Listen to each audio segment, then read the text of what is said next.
What's the best diet to do on a GLP-1? What's the best diet? I think the answer to both of those questions is the one that you can stick to. So, if you don't know me, my name is Ginger and this is my channel Ginger Goes GLP-1. This is my midweek musings where I do tend to go into a lot of the psychological aspects around food and how it impacts on us on a day-to-day basis. I tend to do a bit of a deep dive. It might not be for you. If it's not, turn off and look for another video. But if you are here and you do want to look into it, these midweek musings are just a way of looking at some of the other things around our history, our diets, our successes, our failures, how food impacts us, how mental health impacts us, stress, things like that. So I tend to do that on a Wednesday. So if you do like these, you can go back and look at my back catalogue of midweek musings and there might be something in there for you. I know that when I was originally dieting, seriously dieting, back in the early 90s, I used Weight Watchers. And I had a very successful run with Weight Watchers. I think I probably lost between 50 and 70 pounds. I can't remember my starting weight, but I know I got down to 137 pounds for about 5 minutes. And that was in 2001. I didn't stick to it and, life happened and I found myself then switching diets. So as you all know, Atkins was popular back in the 90s, early 2000s. So I switched to Atkins. That didn't work, or it didn't work as well as I wanted. So then I switched back to Weight Watchers. Then I probably flip-flopped around with low carb Mediterranean diet, always bemoaning the fact that these diets weren't working. I think you know where I'm going with this. The diets were working fine. It was me that wasn't working the diets properly, or I was lying to myself about the diets. I think a lot of us do that, and we used to blame the diets. If you're on a GLP-1 now, the chances are you're not blaming the diets anymore. You've recognised that for a diet to work, you kind of need to stick to it. I would say that the benefit of coming to GLP-1s later, after you've had many attempts at weight loss, you've had many attempts at different diets, is that you're not lying to yourself anymore. Now, some people are doing a GLP-1 and they're not really focusing on what they're eating. They're not really thinking about it. They're just doing whatever's going to work for them and they're losing weight. I can think of somebody who has lost a significant amount of weight, literally eating pizza, fast food, and very, very little what would be classified as healthy food. So it is possible. I think my question is, what do you want to do? So for me, I desperately want to lose weight. I want to get down to a healthy, balanced, good weight. But I also want to improve my health, improve my energy, improve my long-term prospects. I'm 55, I'm going to be 56 in a couple of months. My Renfo scale, very unfriendly, tells me my metabolic age is 60. So I'm 5 years older metabolically than I am physically. We all know that being overweight or significantly obese has major health implications for us going forward. We know the links to cancer, to heart disease, to stroke, to dementia. Dementia and Alzheimer's, they're calling diabetes type 3 because of the sugar link and how the sugar is sort of impacting the brain. I won't go into it too much because I'll mess it up.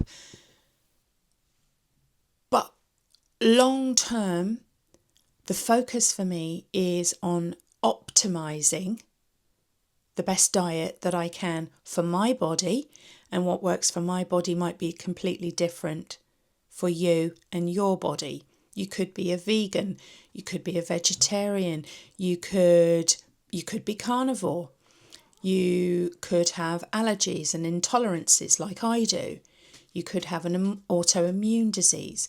When starting a GLP-1, I think you need to take a realistic look at what diet is going to be sustainable for you, what works best for you physically, what you're able to commit to in terms of cooking. If you're going to, set out to eat 10 vegetables and 5 fruits a day, change up your protein source so that you get a blend or a balance of, fish, meat, non-meat based proteins like tofu and beans and things like that. That's a huge commitment to the kitchen. You might be setting yourself up for failure. Find something that's going to work for you and that you know that you can commit to and isn't going to break the bank.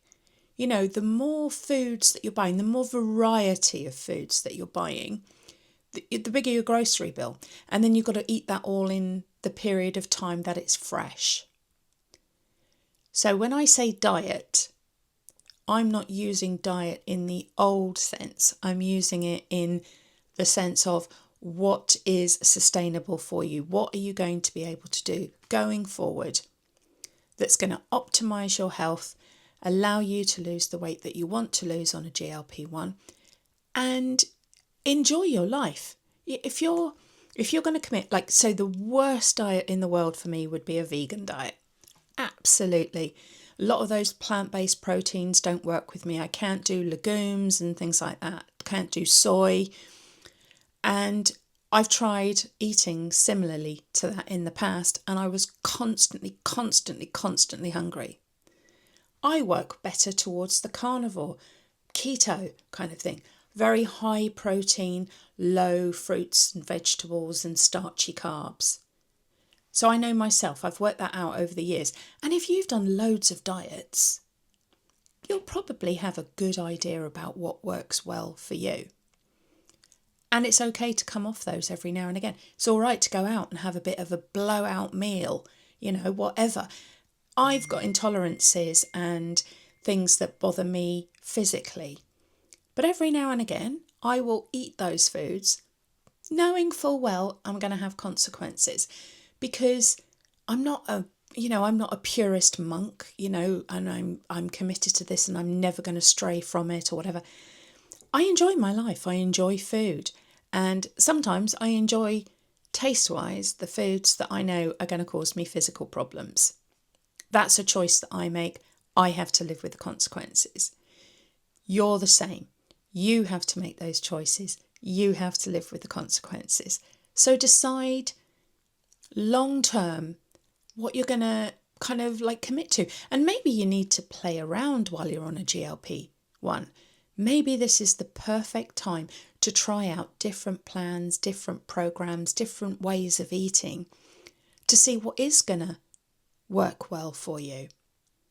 I think we've all come to this having tried, the grapefruit and egg diet, the coffee and cigarette diet, the Atkins, these extreme diets, the sugar diet. I've seen that all over. I haven't even looked into it, but the sugar diet seems to be big at the moment. We've tried these things before. They don't very often work for us.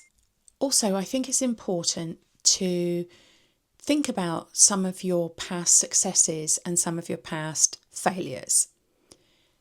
Now, some people come to a diet and, we all go in with great guns in the beginning. I'm going to do this. It's going to be brilliant. This is the one. This is going to change for me. This is going to be the one that finally works.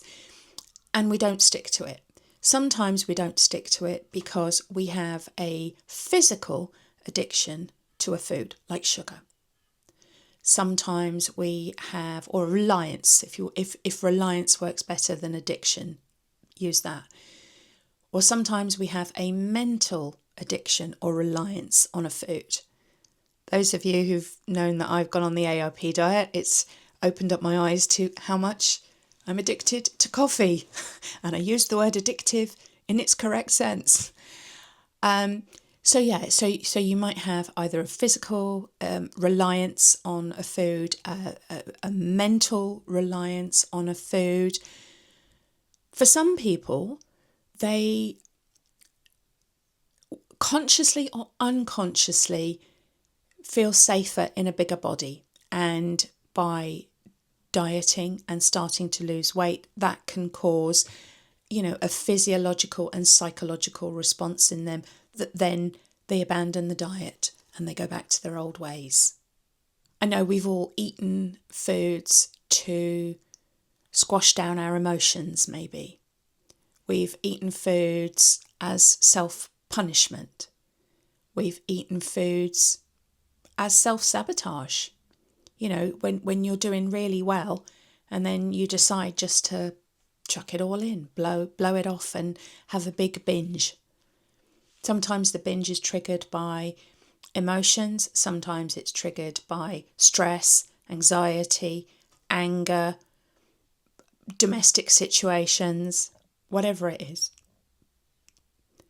Some people have come to a GLP-1 because they've just incrementally gained weight over time.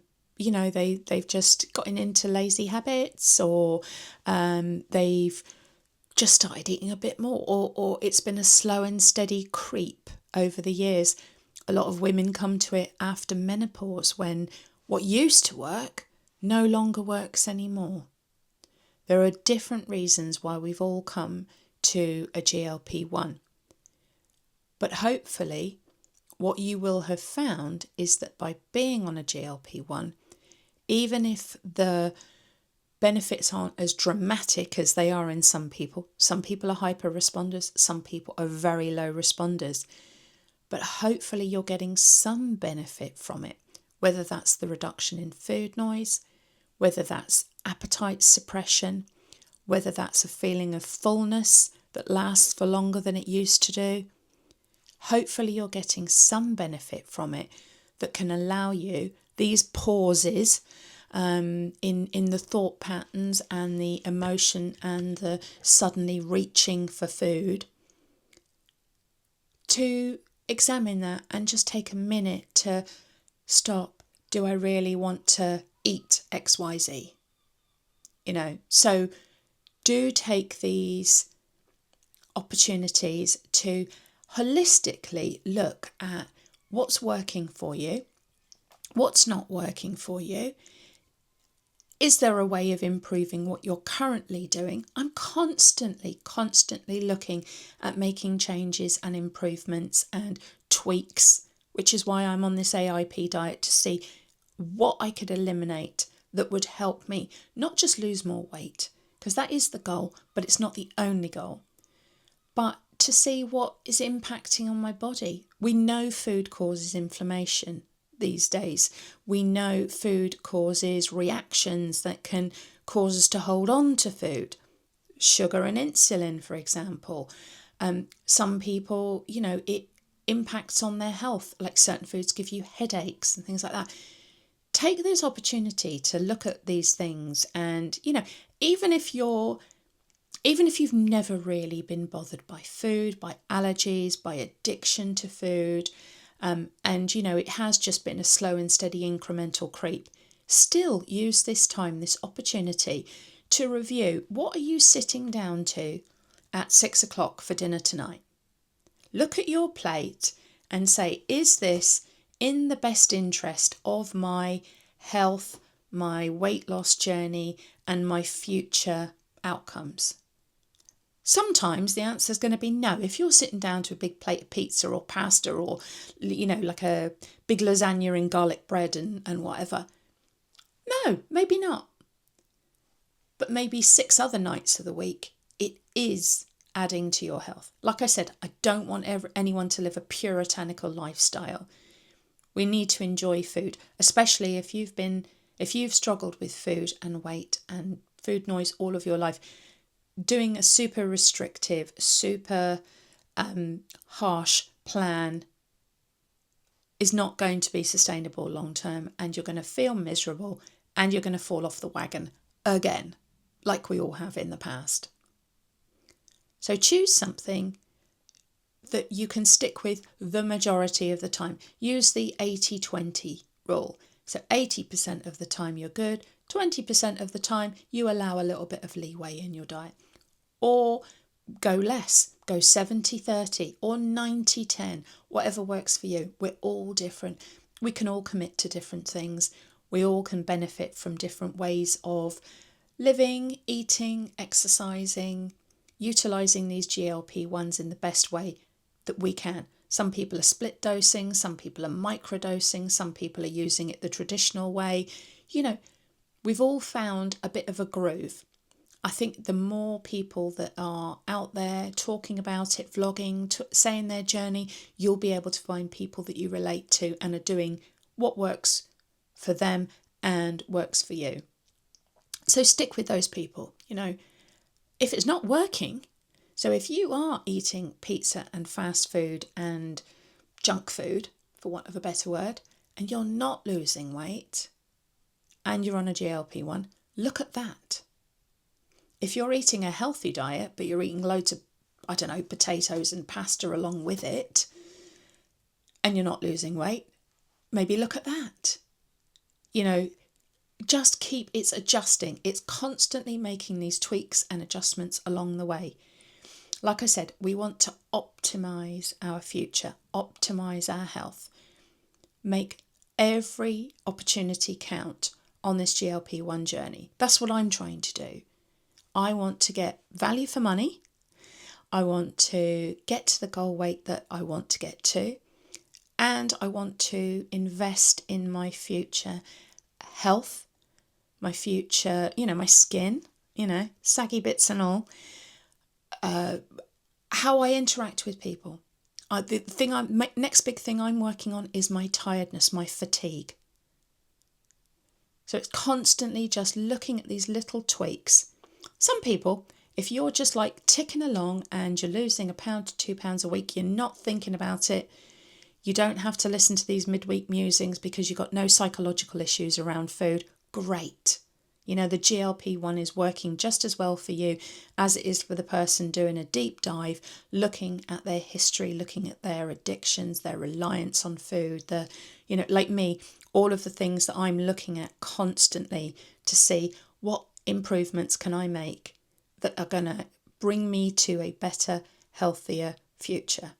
And I'm doing that psychologically, physiologically, physically through exercise. And, I'm introducing things like meditations, affirmations, telling myself nice things, correcting myself when I say horrible things to myself. To me, this is a transformative journey. If that's too much for you, fine. If that's what you want, brilliant. But if to do that, you have to be aware of everything that you are doing, how it's impacting you, and make realistic changes that are going to benefit you long term. Okay, so I think that's all I really want to say today. So if you do like what I have to say, please do think about liking and subscribing. Leave me a comment. What I'd like you to do is, if you want to inspire other people, put down in the comments how many weeks that you've been on a GLP-1 and how much weight you've lost. If you want to share your starting weight and your weight currently, that's fine. If you don't want to share your starting weight, some people don't, then just put how much you've lost over what period of time.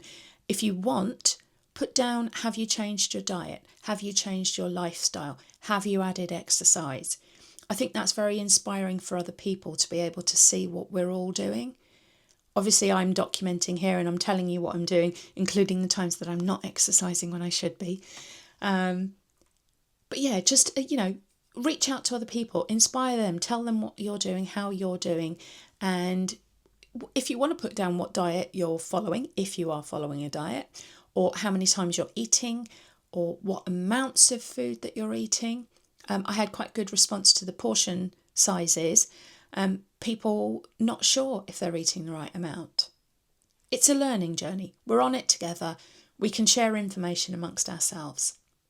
I do my weekly weigh-in on a Saturday, and I tend to put a video up on a Saturday or a Sunday, so always look out for those as well. So I will see you now on Saturday or Sunday this week with my weekly weigh-in. But thanks for joining me today. I hope you've enjoyed what I've shared today. And like I said, do think about leaving a comment, a like, a subscribe, and yeah, I'll see you in the next one. Take care.